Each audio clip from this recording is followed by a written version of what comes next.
El Señor esté con ustedes. Y con tu espíritu. Del Santo Evangelio según San Marcos. Gloria a ti, Señor. Un sábado Jesús iba caminando entre los sembrados y sus discípulos comenzaron a arrancar espigas al pasar.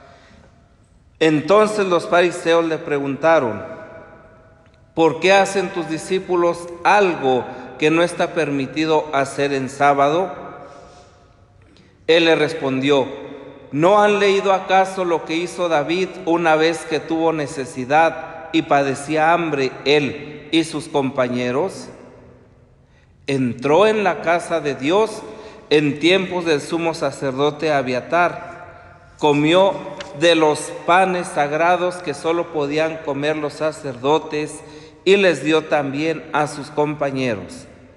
Luego añadió Jesús: el sábado se hizo para el hombre y no el hombre para el sábado, y el Hijo del Hombre también es dueño del sábado. Palabra del Señor. Gloria a ti, Señor Jesús.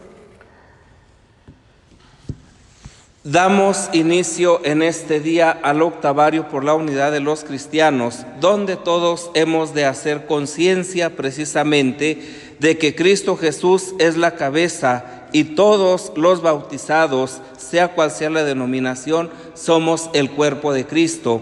Y si este cuerpo no está en comunión con la cabeza y no es capaz precisamente de estar sujeto a la cabeza, entonces es un cuerpo que no está actuando de acuerdo a la voluntad de Dios, más aún un cuerpo, ¿verdad?, esquizofrénico, porque si la cabeza dice una cosa y la mano hace otra, pues señal de que algo no está bien. Entonces es necesario poner manos a la obra para poder coordinar pues nuestra relación, para poder coordinar nuestros movimientos, para poder coordinar nuestros pensamientos y llevar a cabo la obra de Dios en nosotros.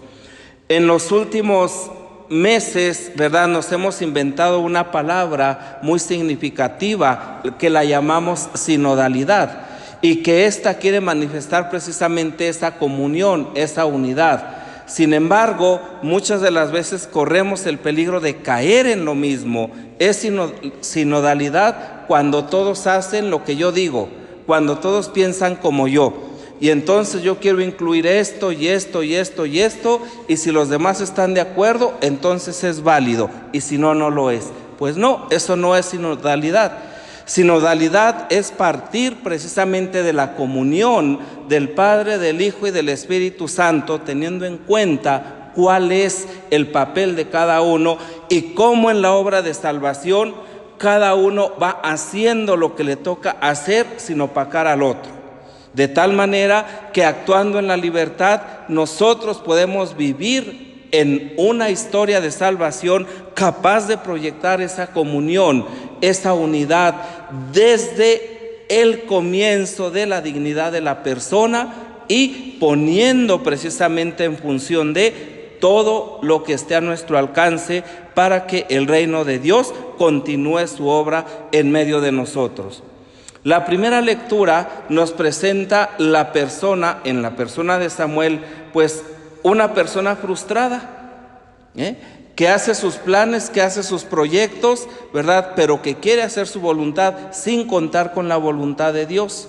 Y entonces, evidentemente, pues Dios le dice: aquí hay alguien, ¿verdad?, que está por encima de ti y está por encima de todos, y que no está para imponer, sino para que todos podamos descubrir y caminar por la misma senda que es la voluntad de Dios. Y en el Evangelio sucede exactamente lo mismo.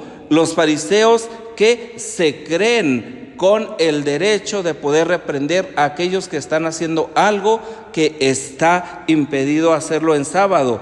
Evidentemente está de por medio la ley mosaica.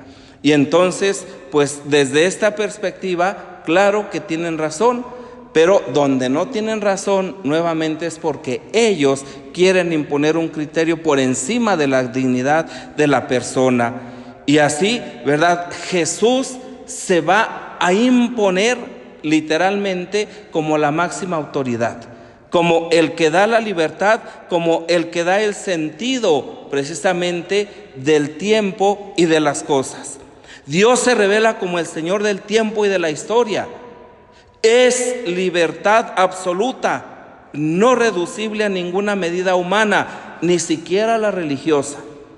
Dios no se va a sujetar a nuestros planes, no se va a sujetar a nuestras prácticas, no se va a sujetar a nuestros criterios.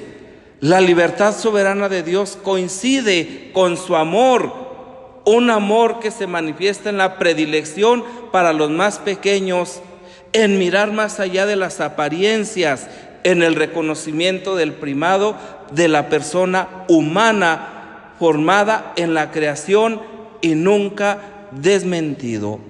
La persona humana es parte de la creación, pero más que ser parte de la creación es parte de Dios.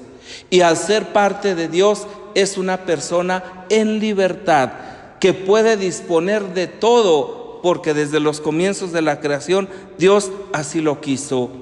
De tal manera que cuando una persona descubre esto, es una persona libre, capaz de amar porque se sabe amado por Dios. Este amor que se hace presente no solamente en la creación, no solamente en la persona de Jesús, sino en la entrega de Jesús precisamente. Nuestra vida realmente es la vida de hijos de Dios. Eso tenemos que preguntarnos. Realmente nos invita, ¿verdad? Y nos impulsa a vivir en esa libertad, ¿sí? Donde no somos esclavos de nada ni de nadie, sino solamente del amor de Dios. Las decisiones de Dios, ¿verdad?, muchas de las veces nos desorientan porque no son de acuerdo a nuestros criterios, pero es más sencillo acoger la buena noticia de la salvación en Cristo Jesús para toda la humanidad y actuar en consecuencia que cerrarnos a una estructura religiosa. El Señor nos invita a ser libres desde la experiencia del amor, desde la experiencia de la entrega, desde la experiencia de la generosidad y no desde el reduccionismo de la ley. Porque muchas de las veces el problema es que yo quiero imponer las leyes a los demás, pero yo no las vivo. Entonces, la ley suprema es el amor a Dios y el amor a los hermanos. Y hoy que damos comienzo a este octavario de la unidad de los cristianos, que nuestro distintivo, que nuestra bandera sea el amor, sin decirla, sin proclamarla, sino viviéndola. Que el Señor nos acompañe en este camino.